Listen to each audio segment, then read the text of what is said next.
I came here today primarily to congratulate all of you, and not just the ones who are on the stage, because all of you are winners, and all of you should be up here, and I congratulate all of you, because that's why you're here, because of what you do. Congratulations.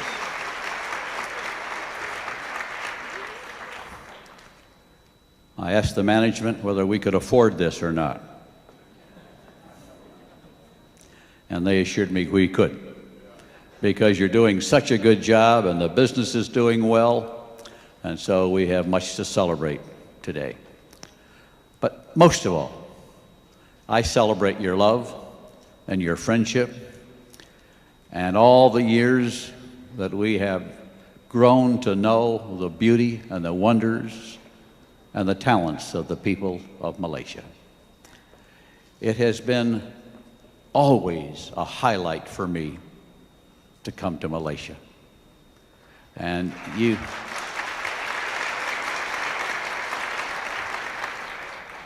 my memories from meeting your Prime Minister when he spoke to one of our meetings, to Jerry and Angela being honored by the King of your country and becoming a Datu Sir Jerry, Datu Sherry, Jerry.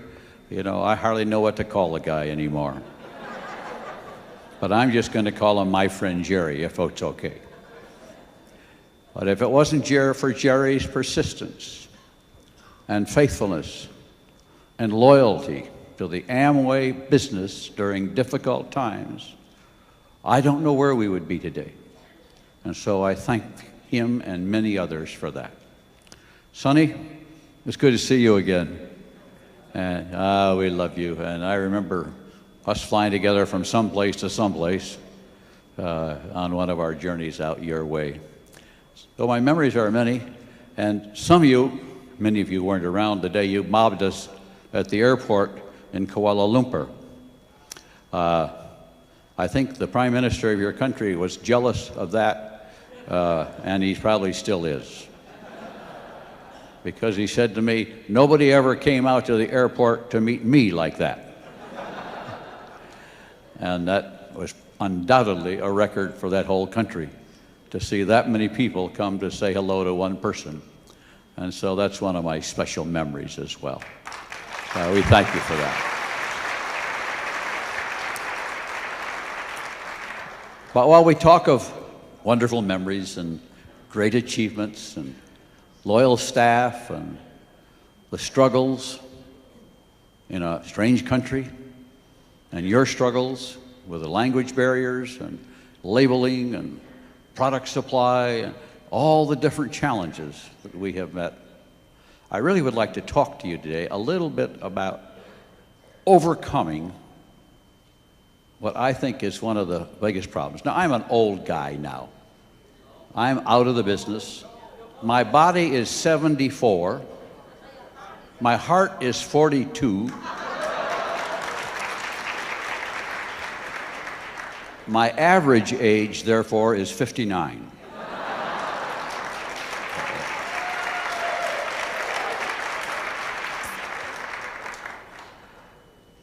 But when I try to say things to you as leaders, I recognize the challenges you have to overcome and that you have had to overcome just to get here. But as the business matures, sometimes our leadership forgets what they did to get here. And it's important for me and for you to remember what we had to overcome. A lot of that was fear. And my subject really is fear. Overcoming the fears of life. The fear you had to overcome of going into Amway and what other people would say if you got in Amway. The fear of selling, and you had to overcome that, and the resistance of people who said the price was too high or the product wasn't good. But all over the world are people who are afraid to sell. And they say, oh, I can't sell. But a lot of you said that too.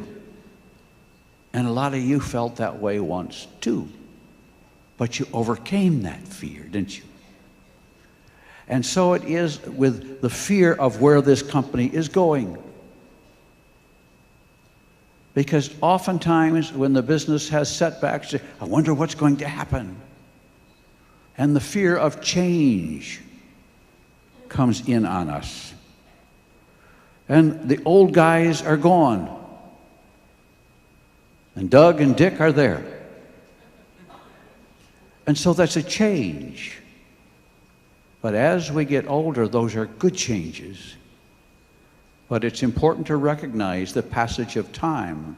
But remember, as we work on overcoming our fears, our personal fears, our corporate fears, the fears of our own destiny, our own health, our fears we have to deal with also as to how we feel and what our health is like. I see Jerry's even limping now. It's okay, going to be all right, huh? I remember once I came to Malaysia. I shouldn't tell this story. I had a hernia. You know what a hernia is? Huh?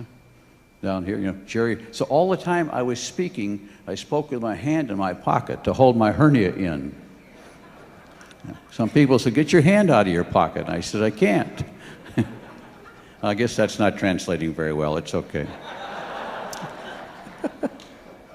Only Jerry knows.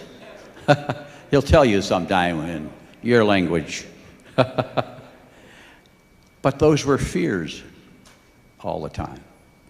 Now, the best way I can help you understand overcoming fears is to take you through the fears and the challenges that we have gone through so that you'll understand that this business is built on solid ground. The United States government challenged the rights of individuals to sell vitamins. And our companies fought a long war with the government. When doctors and most people all over the world said you do not need vitamins, we went out and said you do. And so we overcame that fear. Many distributors quit because of what their doctors said about you don't need vitamins. And now the whole world knows you need vitamins. So it took courageous people. So it took courageous people like us and like you to overcome those fears. And even today, to convince people that they need better nutrition. Because they're either unknowing or they're afraid of what they might take, or they don't value their health. So our crusade is to help them understand what they can do to help themselves by taking better nutritional products like Nutrilite. I know some of you are at Nutrilite for several days. I think 3 days just last week. Last week, yes. We were there yesterday. They told us about your visit and how much they enjoyed having you there. And they told us how much they thought you learned from being there.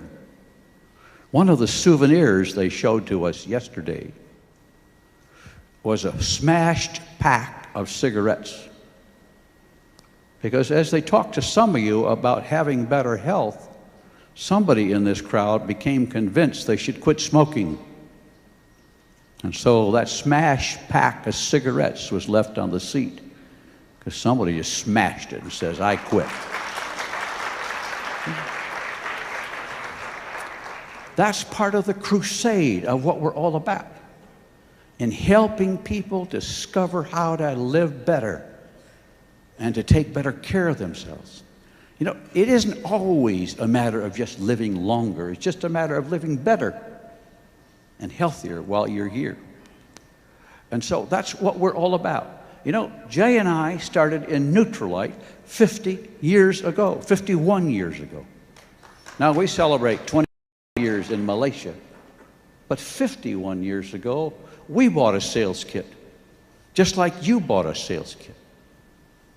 And we went out and started presenting neutrally. And we were laughed at and ridiculed just like you. Well, we didn't stop, did we? And neither did you. And I'm trying to establish that it takes courageous people to overcome fear and these challenges. And as you do that, you get stronger and stronger. And so that you can meet bigger challenges as they come ahead of us. Business and life is a constant challenge. There is no end to the challenges you will face. People that you think right now are going places in your group, somebody may quit tomorrow. And when you get home, you'll learn that they quit for some reason. Somebody scared them off. But that means you replace them. And so our business is one, like somebody asked me at a seminar I did a couple of days ago, he says, what is a leader? Like all of you are. What is a leader? Are they made, are they created by God that way? Is it something you can learn? Yes. And yes, they're both right.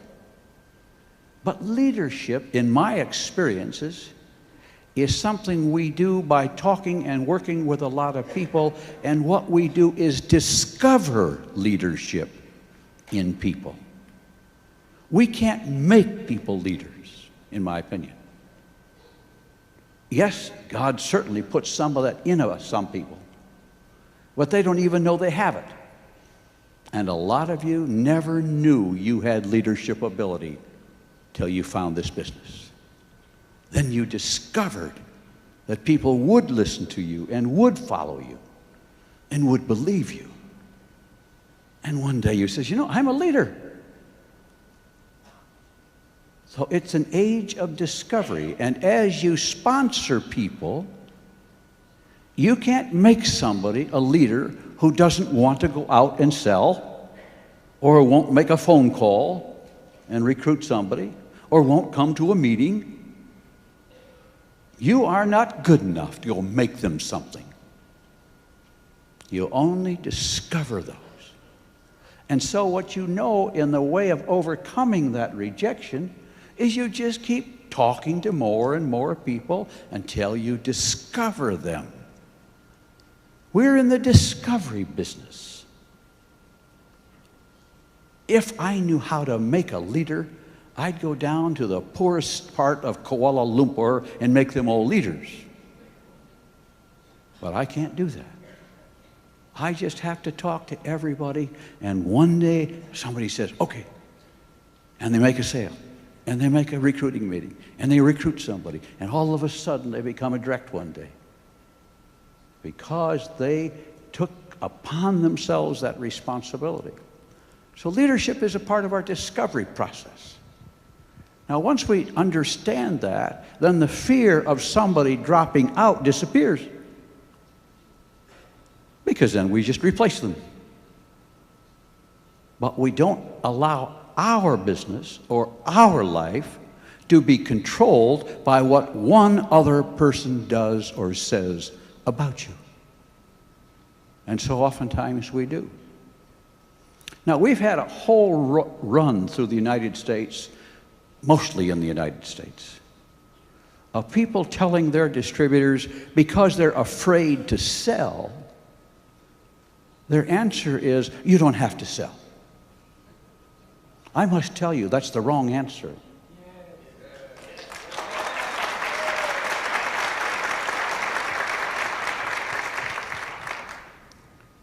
Because if you tell them they don't have to sell, they may get in, but they will never have a business. You might have a game. They might have a whole lot of names who buy training materials, who spend their money buying things, but they will never make money. And our goal is to help everybody who joins us make money, not learn to spend money.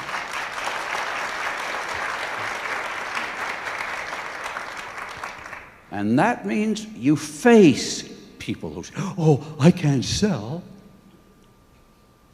And you say, let me show you how. And you take them by the hand and you teach them and show them and watch them. And then you discover that person because you put some time in them. And you help them overcome their fear.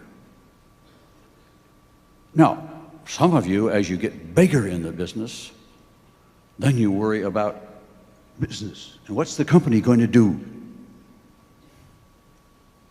You know what the company's going to do? The company's going to go on.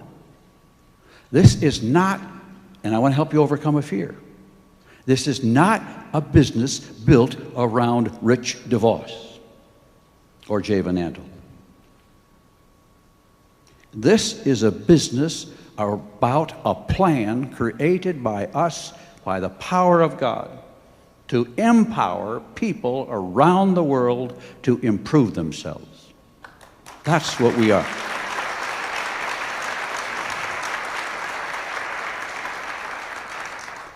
When the business becomes built around the individual, it is a wrong business and a weak business. Because the plan can go on forever.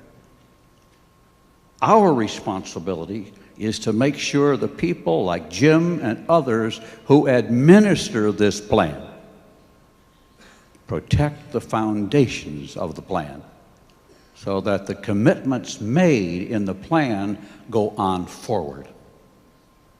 You know, as the business went through changes, and sometimes Jerry, sometimes Fu, sometimes Sonny, sometimes Chan would say, you ought to do this, you ought to change that. And they talked to us, and, you know, some of those things they suggested we were able to do. But sometimes they wanted us to undo things that were done in the plan. And we said, we will not undo the plan.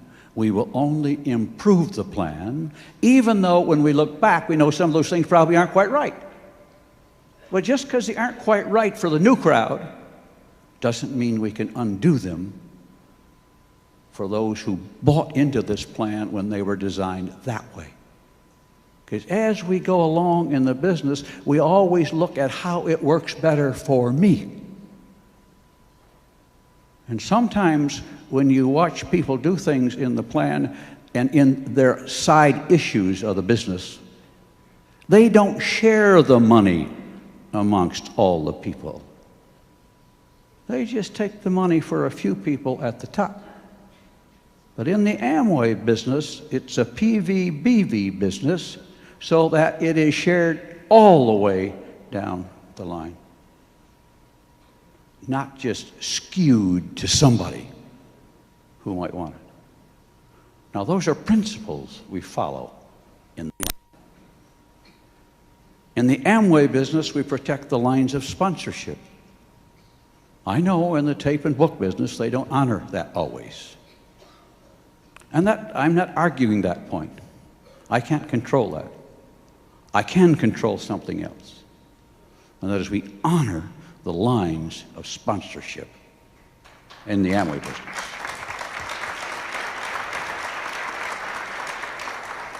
That's to protect those who aren't quite so vocal or quite so strong in doing things. Because if you don't do that right, then the smaller direct gets lost and their rights get violated. So I come to you today to assure you that you can forget that fear and don't worry about that, okay? Those are things we protect. And they aren't always the best thing to build the business or to recognize somebody. But when we started in Malaysia, we probably had 5 ways you could make money. And today we probably have a dozen ways that you can make money. We have, it seems to me, 100 ways you can get rewarded and recognized. We give you a penny for just standing up. Sometimes you can get a pin just for coming to a meeting. That's okay. part of our business is rewarding. Another part of our business is recognizing. Recognizing the importance of the individual at every level in the business. Because all of us in this room were created by God, and in our view, they are equally important to all of us. I had a lady come to me one day who was a distributor I had sponsored, and she came in the office and she was a direct distributor. We had the big company and big offices, and I came downstairs, there she was. I said, "Ruth, how are you?" And she said, "I didn't think you'd even remember me. I'm only a direct." I said, "Ruth, I don't care what pin you wear. You're no less important to me. I don't respect you because of your pin. I respect you for who you are. You're a part of our organization."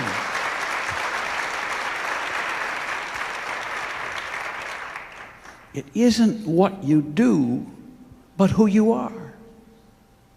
Being a part of this organization at any level is important. And I know people say, "Diamond's where it's at." Well, there may be something up there that diamond's where it's at. But there's a whole lot of ats other places in the business. And sometimes the at is just having friends who, when you're sick, will pray for you and come over to see you and to help you. That's where it's at. That's the comradeship and fellowship that builds our business. This is not just a business for money. Yes, you can make money. But the main thing you make in this business along with that are friends. And for a lot of people who are lonely in this world, this is a business of friendship. And then out of that, you begin to make money as well.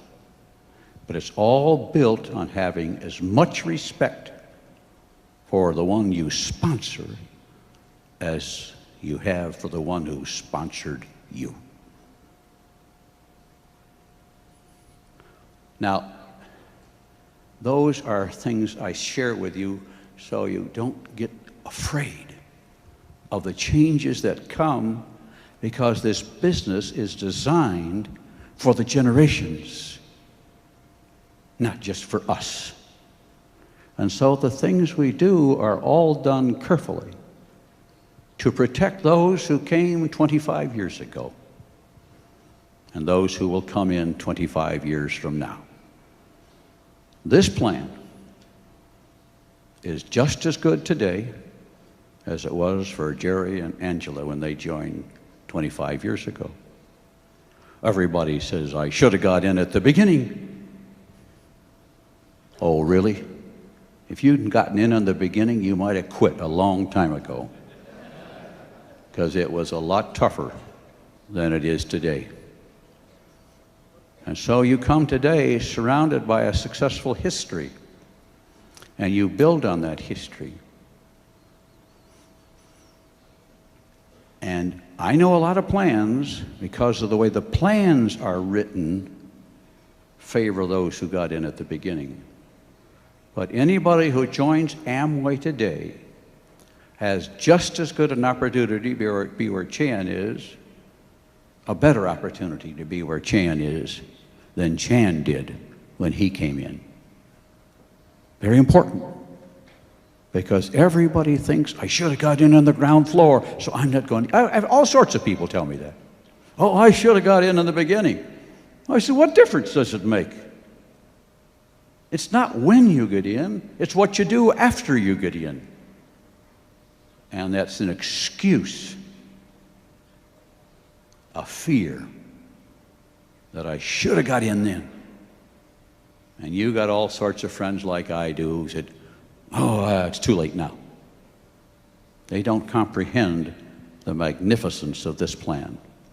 And you will have to work to overcome that. But some of those people don't really want to get in anyway.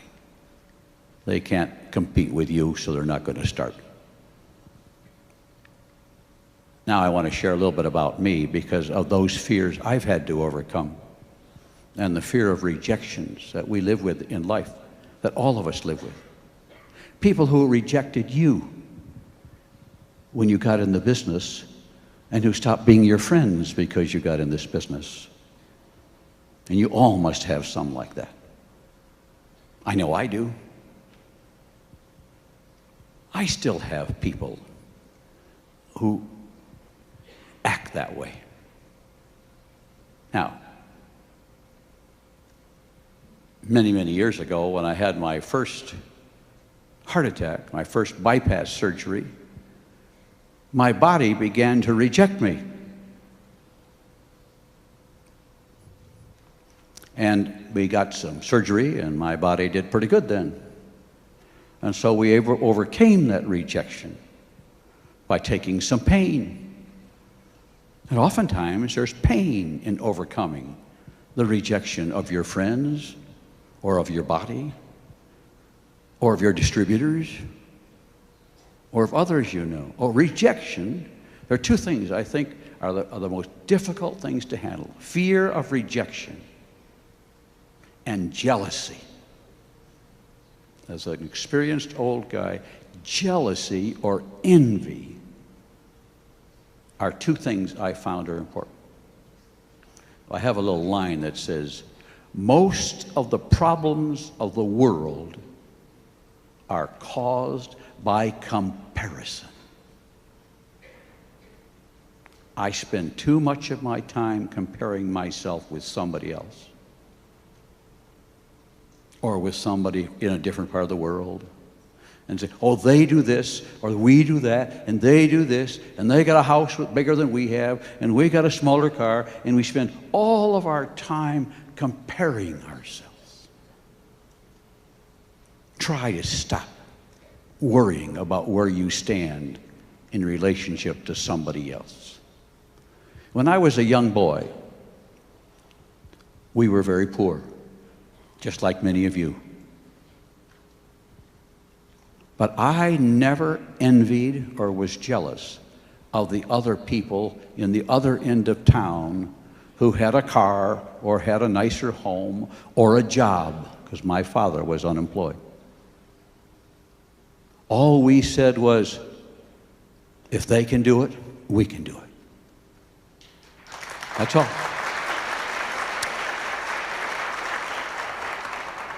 And we're going to go to work and work harder so we can do better and improve our condition. That's what you've done. So I'm going to go to work to improve our condition. And now you can keep doing that. So that's a problem. Don't worry about that one. But you know, I was getting rejected by my body. And then about 10 years ago, I had a stroke. My left side is still paralyzed to some extent. That's why they give me the old man a chair once in a while. That's why I'm not walking around the stage like I used to, because I'm a little unsteady because of a stroke. And my hand is numb. But just like all of you who have certain things in your body that aren't working quite right, that's okay. You just walk and keep going. And we all got something. But we don't let that control us, do we? But our body is rejecting us a little. So I got a stroke, and then a bad heart attack, and then another bypass surgery, and then a bad staph infection, which almost killed me. That was worse than the heart attack, I think. Although when I went to the hospital for the bypass, the doctor said, well, we'll wait to operate till morning. If he's living in the morning, we'll operate. But he didn't think I would make it through the night. That's how bad my heart was at that time. But the Lord kept me alive till morning. And so he operated and bypassed. And I lived then for some time. But I had a bad staph infection because I lost all of my breastbone at that time. Because when you have staph, it's like battery acid. it ate up the breastbone. So my chest bones were in two pieces. And I lived with that until I had my heart transplant. And then he was able to pull it back together. But that was okay. We came through that too. Prayer of my friends and of many of you was a part of that healing process. And I thank you for that as well.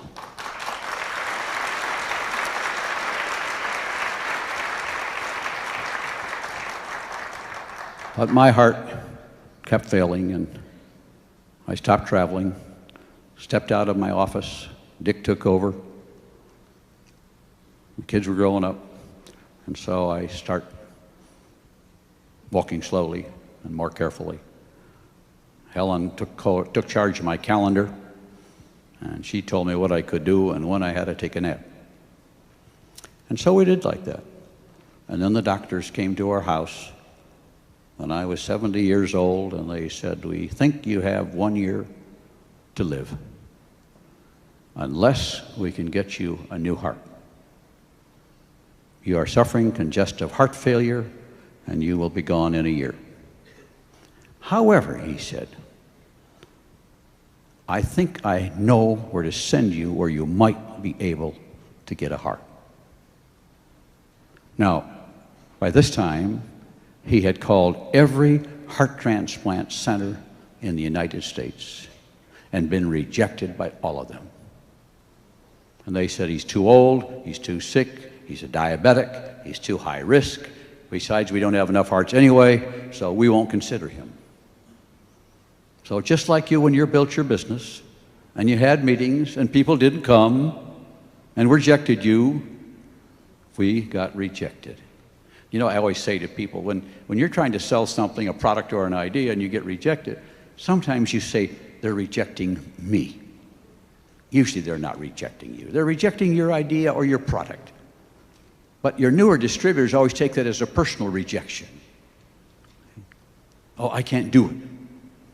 But that's not what it means. Anyway, we got rejected. But he said there was one doctor in London who might consider you because you are AB positive blood type. And he said sometimes he has an extra heart. And so they sent me to London. He made no promise he would take me. He knew all about me physically. He had all the x-rays and MRIs and scans and blood tests. He had all of it. And he could have taken it from that and said yes or no. But he said, "No, I want to meet him." And so we flew to London. Helen and I moved into the hotel. We said, "We're staying. We're going to get a heart." He hadn't said he'd give us a heart yet. But he was the only one left in the world. Maybe you feel that way sometimes when you're trying to sponsor, huh? That's the way you feel sometimes. But then you got to feel like we did. He's going to take us. The next one. We're going to find the next one, huh? And so we went to see him. And I'll tell you why. And he told Dick, he said it would take 4 days to examine him and see if we can give him a new heart. And so we got to the hospital, and we started visiting with the doctor, and 2 hours later he says, "Okay, I'll see if I can get you a new heart." The kids are kind of, wow. He said it's going to take several days, and here he is saying, "Okay." I was there a couple months ago, and I talked to him again to double check. And I said, "Why did you say you would take me?" And he said, "Well, I saw something in you that told me you could go through this procedure, that you had the inner strength you needed."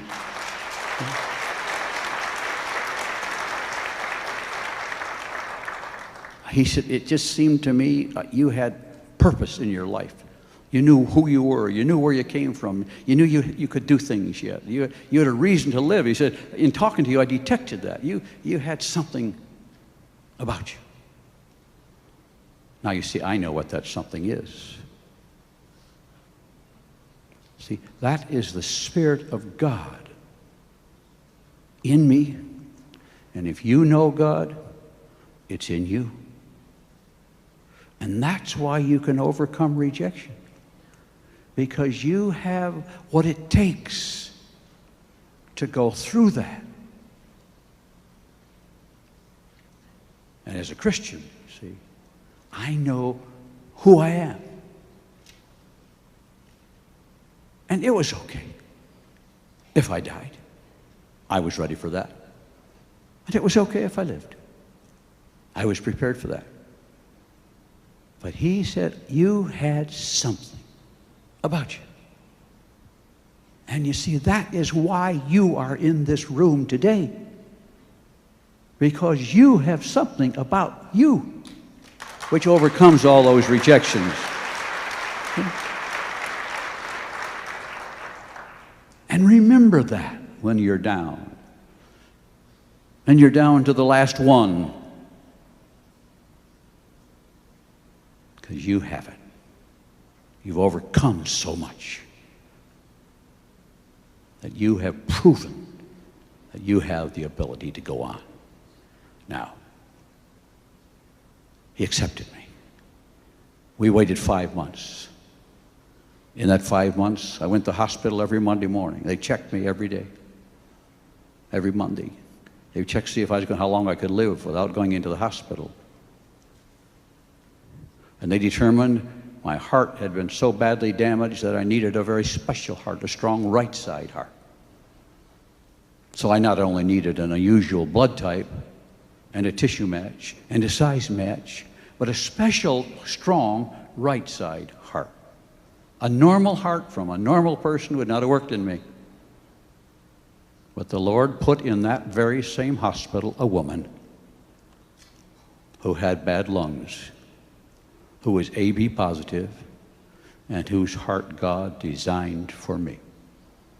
How else do you explain that she would be in that very same hospital at that very same time when I was running out of time?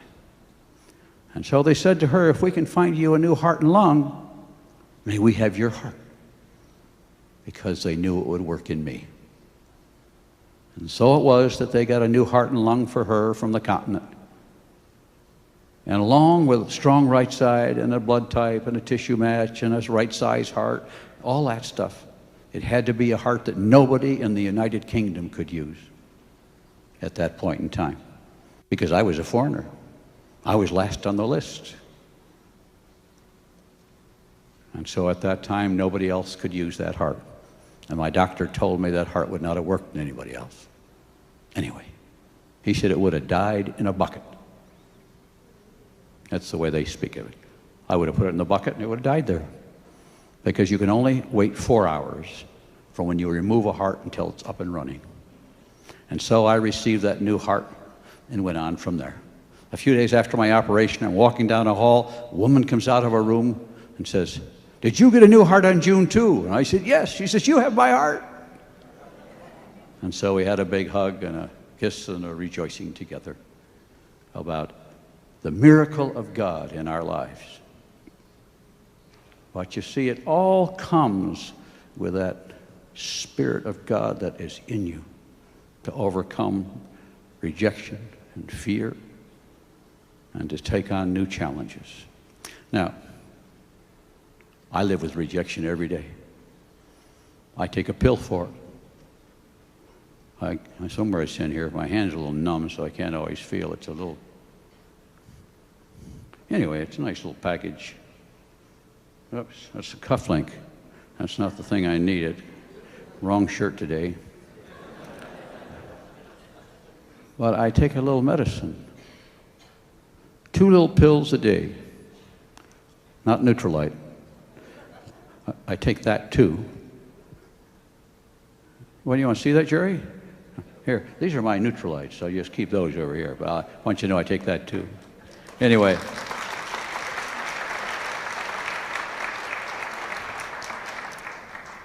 How do you overcome rejection? I take a pill for it. I have the power of God in me, just like you. But I also overcome fear by doing the things I fear. And I also overcome fear by prayer. And I have a new book I've written all about this. So faith will help you overcome fear. And my new book is called Hope from My Heart. And we will have a copy for all of you a little bit later. Thank you, everybody.